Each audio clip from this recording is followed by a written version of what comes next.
Ladies and gentlemen, good evening and welcome back to our channel once again. William Ruto, the President of the Republic of Kenya, is a man under siege. And William Ruto and the entire Kenya Kwanza brigades are in panic mode. And two questions are being asked.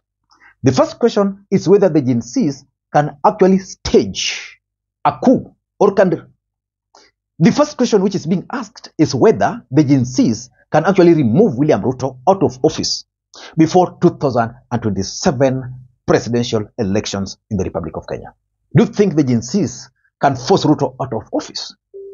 And the second question which is being asked is, should they fail to remove Ruto out of office before 2027, can the Gen Zs rally themselves around a single presidential candidate in 2027? Because as a matter of fact, they have the numbers. Earlier today, the Gen Zs converged at Uhuru Park for the Shujaaz Memorial Concert in honor of the Gen Zs who lost their lives during the anti-finance bill protest in the Republic of Kenya. The reason I'm putting on like this is to show solidarity with the Gen Zs. And the scenes from Uhuru Park have actually terrified William Ruto and the entire Kenya Kwanza brigades. The song was just one.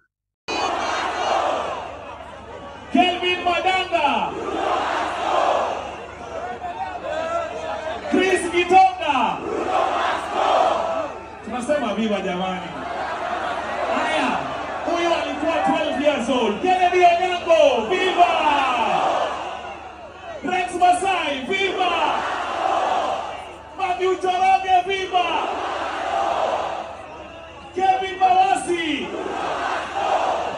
Bisli Kogi,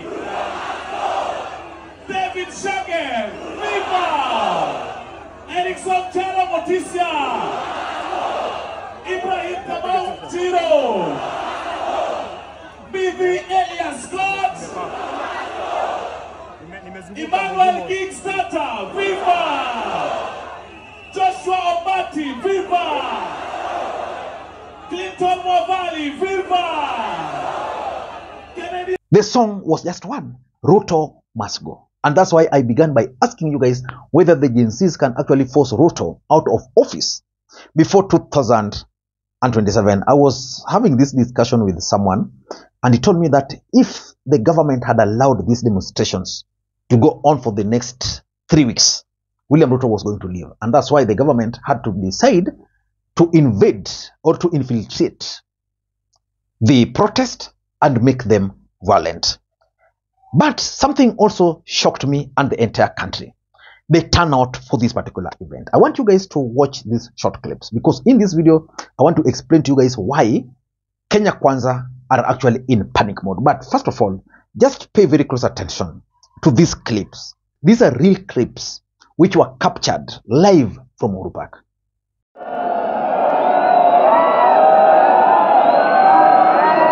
Make some noise, Kenya!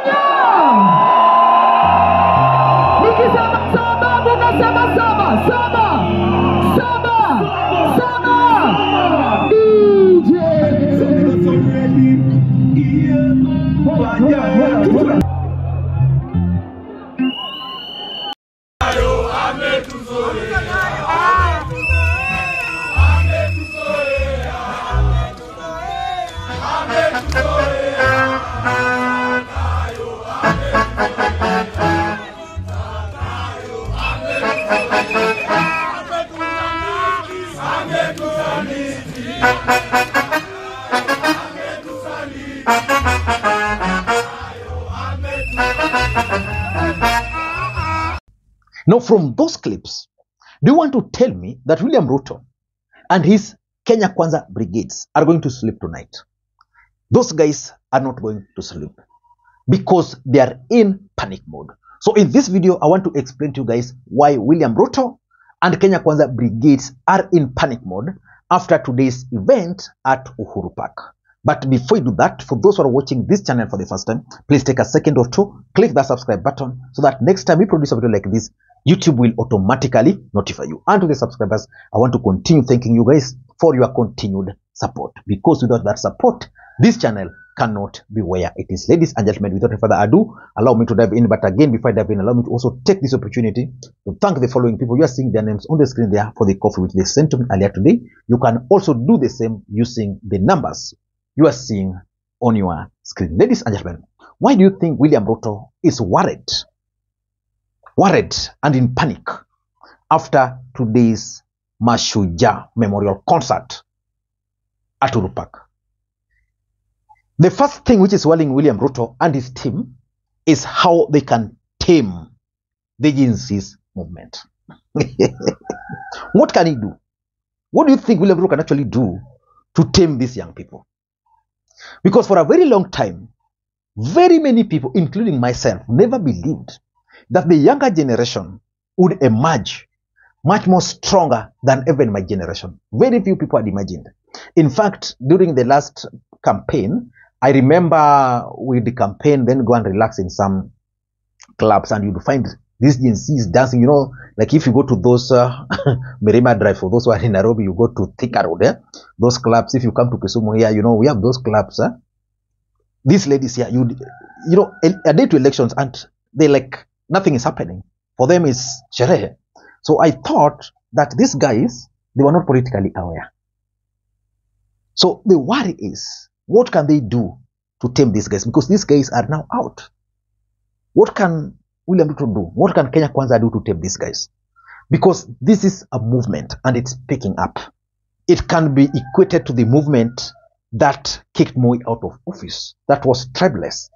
This group of leaders, this group of young Gen Zs, they are tribeless. These Gen Zs are leaderless, which means if they can rally, decide, okay, us, we are going to rally around this guy. That's it. The other day you saw how Miguna tried so hard to hijack the Gen Z's protest, the way he did with the NRM movement. He failed.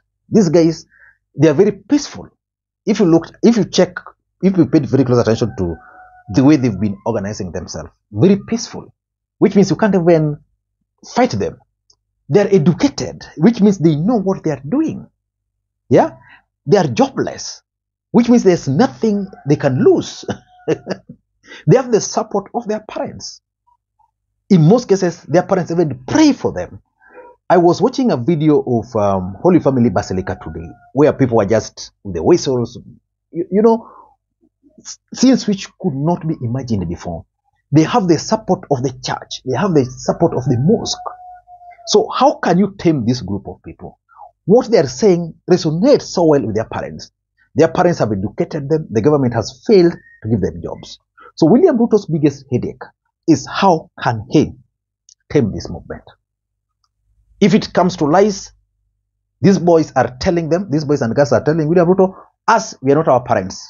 So hiyo mchezo yako ya kudanganya, please stop it. So that is the biggest headache facing William Ruto and Kenya Kwanza. How can they tame this movement? Because if this movement is not tamed, going to be a problem. In fact, the main reason why William Ruto tried to engage them on X Spaces the other day is because he was trying to figure out how he can tame the movement. The second worry is that the rage is still on. The Gen Zs were able to mobilize themselves on what they were calling rage. 1 week rage. Yani kukasirikia government.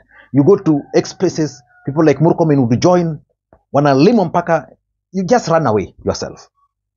So they were very bitter, they were very angry, expressing themselves. So when William Ruto met with them, he thought that the rage was going to slow down. Because the main reason they were expressing their rage was because they felt that government officials were not empathetic enough. They felt they were arrogant. So when William Ruto faced them on X-Space, he appeared as if he was empathetic. He apologized to them. And they thought things have cooled. Today, based on the turnout there, that rage is still on. These guys literally displayed the names of those who were eliminated by the police.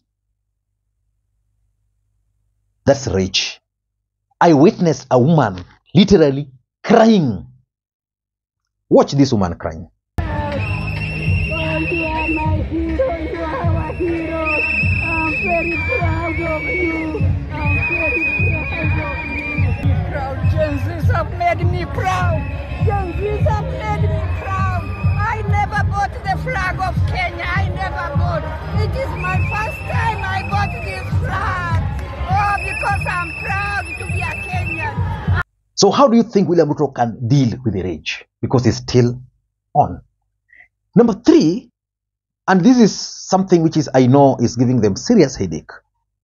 How are the Gen Zs able to mobilize? They've mobilized themselves successfully since day one. They just say, okay, we are going to the street. We are going to occupy CBD. Tomorrow they are going to occupy.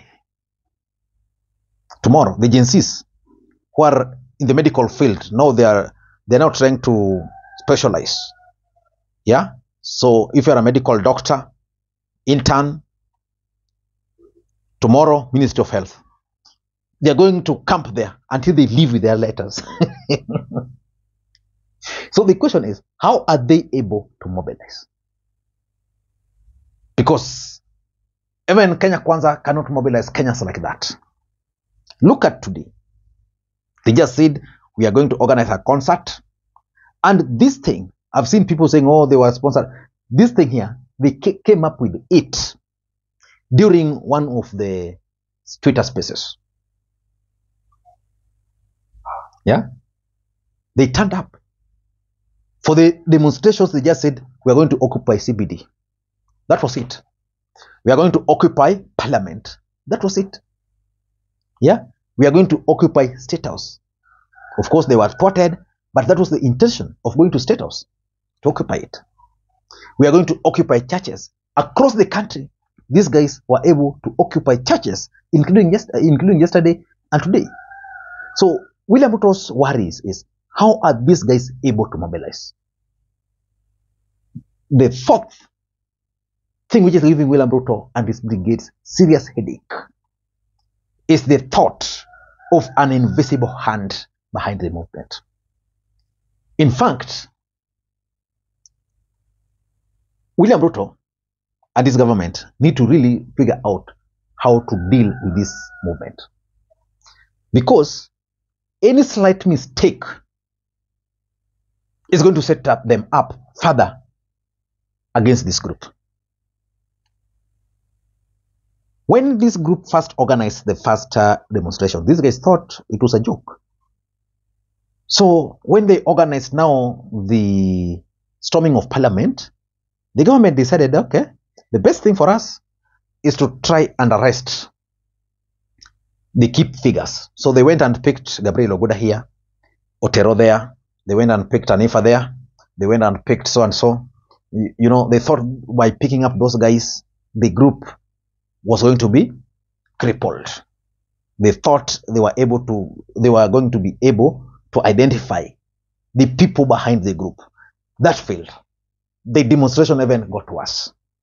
So up to now, William Ruto and Kenya Kwanza's biggest problem is that they believe that there is another hand or another force behind this movement. Today, I've been going through their bloggers. You know, they have some funny characters on Twitter, which they are paying.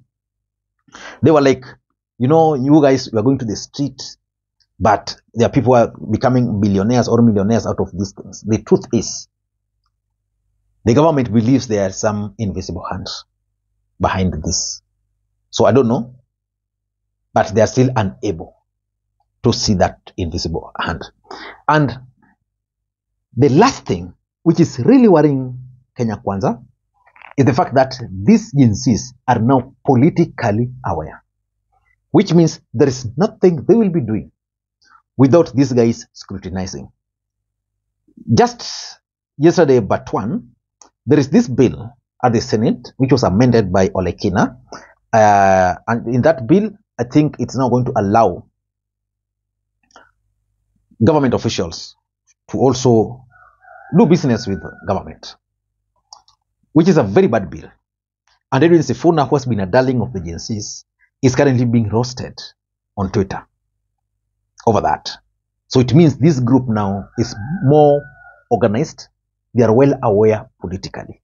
And William Ruto is going to suffer the most from what I normally call perceptional value. The perception outside there is that the Gen Zs are anti-William Ruto.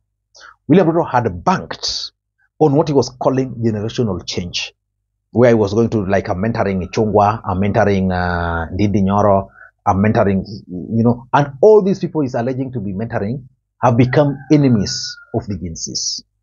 So which means if he had hoped to use those young people to win the support of the young vote, those guys are going to go home with him.